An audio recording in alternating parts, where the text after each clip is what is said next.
If this is real, filming this video is one of the most depressing videos I've ever filmed. This is not going to be a normal video. I just kind of wanted to put on the camera and talk a little bit. I'm currently out traveling, but the news that Lil Tay seemingly just passed away, I'm still trying to process it all. And right now, since the news broke so recently, I feel like I have to take this all with like a pinch of salt, because I'm gonna be real here. This family has been known for lying. We don't actually know like 100% if they're gone or not, but if they are, I'm getting like a bunch of different reports, because I do have some people I know who did know them who are seemingly saying this is legit. And essentially this is all from an Instagram post. And this is from Lil Tay's main account that says, "It is with heavy heart that we share the devastating news of our beloved Claire's sudden and tragic passing. We have no words to express the unbearable loss and indescribable pain. This outcome was entirely unexpected and has left all of us in shock. Her brother's passing adds an even more unimaginable depth to our grief. During this time of immense sorrow, we kindly ask for the privacy as we grieve this overwhelming loss, as the circumstances surrounding Claire and her brother's passing are still under investigation. Claire will forever remain in our hearts, her absence leaving an irreplaceable void that will be felt by all who knew and loved her." And the bombshell in this as well is that her brother passed away as well. And when I first read this, I was thinking, is this a car accident? But now I'm seeing a bunch of reports that she took her own life. And if that's true, I mean, that's just another case to why young kids should never be on social media, especially not in the middle of the limelight to the extent Lil Tay was. My hat should be saying dare to keep kids off social media. But Lil Tay was probably one of the most famous people in 2017. She had this massive uprise. Suddenly everyone knew about her, and then she vanished. She was gone. And we haven't really heard too much from her really since the last time I covered her, which I think was mid to end of 2020. There was something going on with the family, because if I remember this all right, Lil Tay blew up essentially doing what her brother was telling her to do, because they thought it would be a funny internet meme. This went incredibly viral, and because the original videos they made of Lil Tay flexing got so big, I guess they convinced their mom to allow them to film these flexing videos in the apartments that she was trying to sell, because their mom was a luxury realtor in Vancouver, if I remember correctly.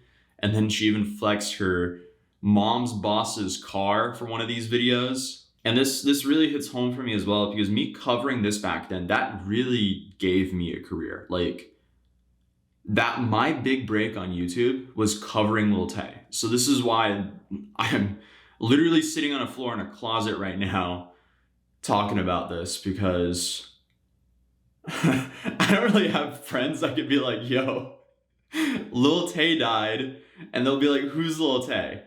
So I mean, YouTube has been very peaceful for me in the way where I have it's a great outlet for me. I get to talk about stuff that I'm interested in.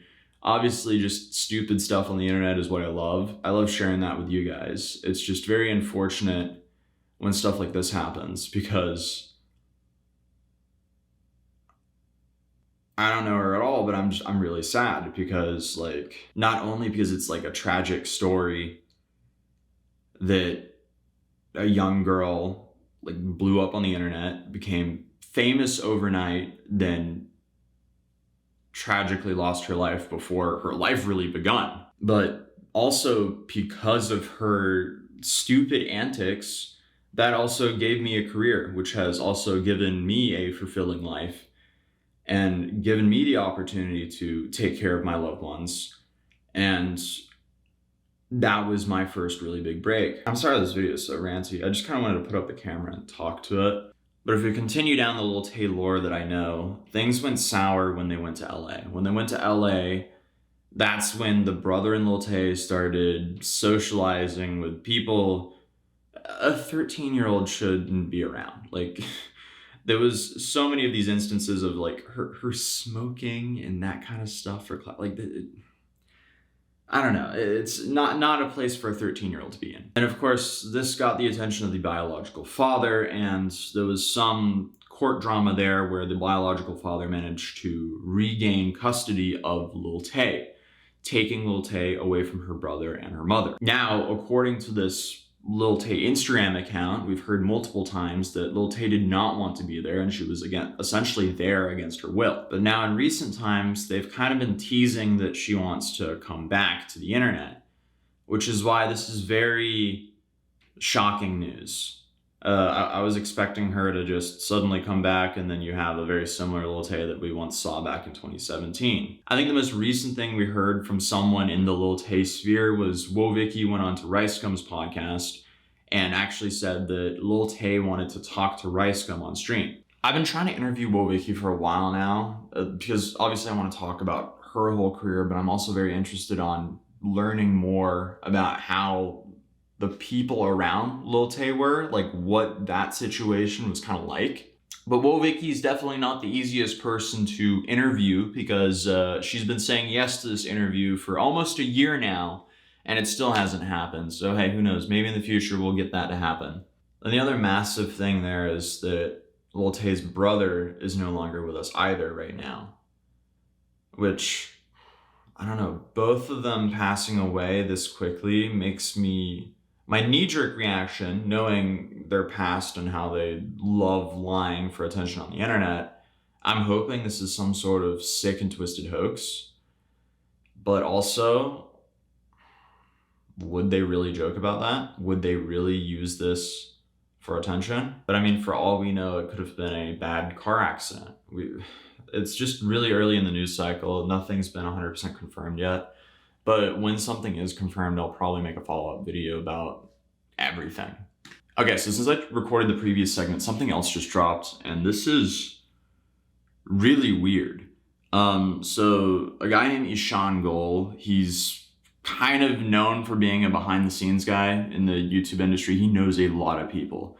But he started commenting on the Lil Tay profile. Started off by saying, "I've tried calling her brother, and they didn't pick up. This has me stressed out. I don't know who else would have access to this account outside of Tay and her brother. All I know is Tay was about to win a legal battle and they get rights and access to everything again. And then this happens. Something is really off." About a week ago, Jason, the brother, confirmed to me that he was confident they would win the legal battle against their father and get full right over all the accounts and money. Then this happens. And this has me really sketched out. Yeah, that made things very interesting. But yeah, I just wanted to come on and talk about this real quick. This is definitely one of the stories I hope is not true, but I'll likely make an update video when more information came out. Other than that, guys, stay safe. I'll see you guys in the next video. Peace.